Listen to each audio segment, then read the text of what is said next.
Hey there, it's JohnBerry555, and in today's video I want to talk about the collector's character arc from the Our House Watching and Dreaming. That's the series finale of the series. I'm sad it's over, but man, do we have a lot to discuss about. Now, the collector's story actually begins all the way in season 2 when the Our House was cut short, so they had to change some things up from how they were going to develop. There are some of the first appearances of the collector kind of don't jive that well with the collector that we see in season 3 and actually the end of season 2 as well. But I think that can be explained away two ways. One, the collector earlier was playing, so was putting on an act, pretend. There's actually a moment in Watching and Dreaming where the collector admits that they know it's all pretend, but they don't care because they just want to play and have a friend, even if it's all fake. So it's always possible that the most sinister appearing collector was actually just, them pretending. Or maybe it was one of the collector's siblings, the archivists, which we do learn a fair amount about. We learn from the collector that apparently they were mean to them, sent them down to the boring hours to play with the Titans, which the collector thinks the Titan babies are just so cute, so there's that.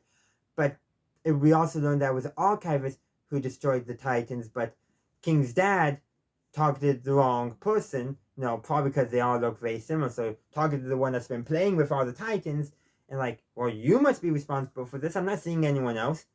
And King's dad does acknowledge that mistake when he speaks with Luz in the episode. He attacked the wrong person, but you can also understand where it was coming from. It was coming from a genuine place. It just didn't help that somebody basically was manipulating the situation. It wasn't Bellows, but it was still somebody manipulating the situation where basically everyone else was given the short end of the stick. The collector, the Titans, the rest of the boring hours. I'm just kind of pointing that out. So, I think we've sufficiently addressed the, it's not like early installment weirdness, but kind of is, because as they were figuring out what kind of character the collector would be. We still don't know the connection between the Owl Beast and the collector / archivist. That was kind of dropped. But that could be avenues for future stories as they get the chance to tell. I hope they do. But so the collector, we quickly learn, does not have the concept of death, does not understand what it means to mortals, thinking they can just fix it with a snap.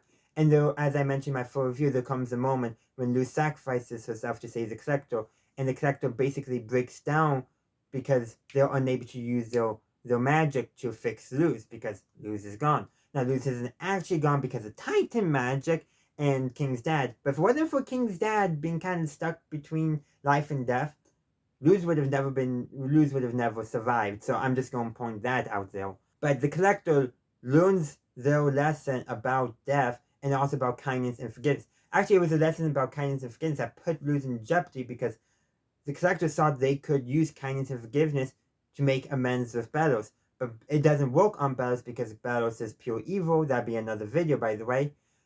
So it doesn't work, and that shatters them. But the most important thing there is right before Luz dies, passes, moves on, but not really. Again, complicated. She tells the collector, no, you did right, collector. Just things are more complicated.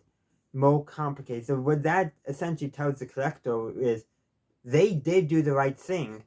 The only problem was it was the wrong situation. It was not everyone can receive kindness and can receive forgiveness. But the collector learns their lesson. They actually are the ones who prevent the archives from getting destroyed when Bellows is trying to destroy the boring hours.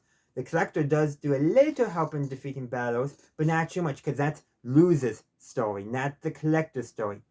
But the collector, goes on back to the stars, probably, maybe to confront their siblings a little bit, or just to grow up a little bit more.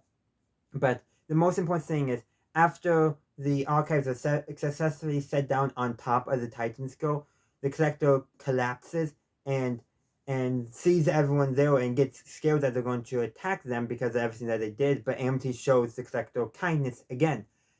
Somebody who was not there when Luz taught the collector that message gave the collector kindness and forgiveness as well, which I think definitely helped reinforce that character development for the collector. It also confirms that Amity is very good with children, by the way, in my opinion.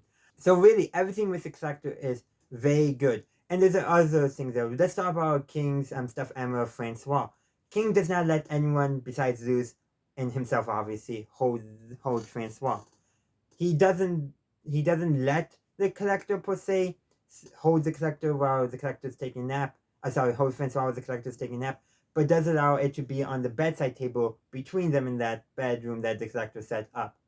But when Bellows possessed Rain, he picks up Francois, and the collector takes it, strokes Francois, and puts it back on. That's showing one important thing. The collector wants to basically, not necessarily stay on King's good side, but it shows that little bit of kindness that they have it in them at that moment. They just needed to learn that lesson. And it wasn't until they tried, at the suggestion of Bellows actually, so Bellows, you kind of undid yourself there.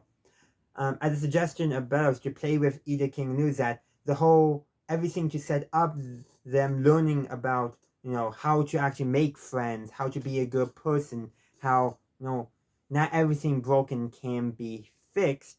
That's only when the collector could learn the lesson. And Francois kind of shown that. And then at the very end, King gives Francois to the collector. So the collector always wanted a friend and was respecting King's wishes because he wanted King to be their friend. And at the end, King gives Francois to the collector when the collector returns to the stars.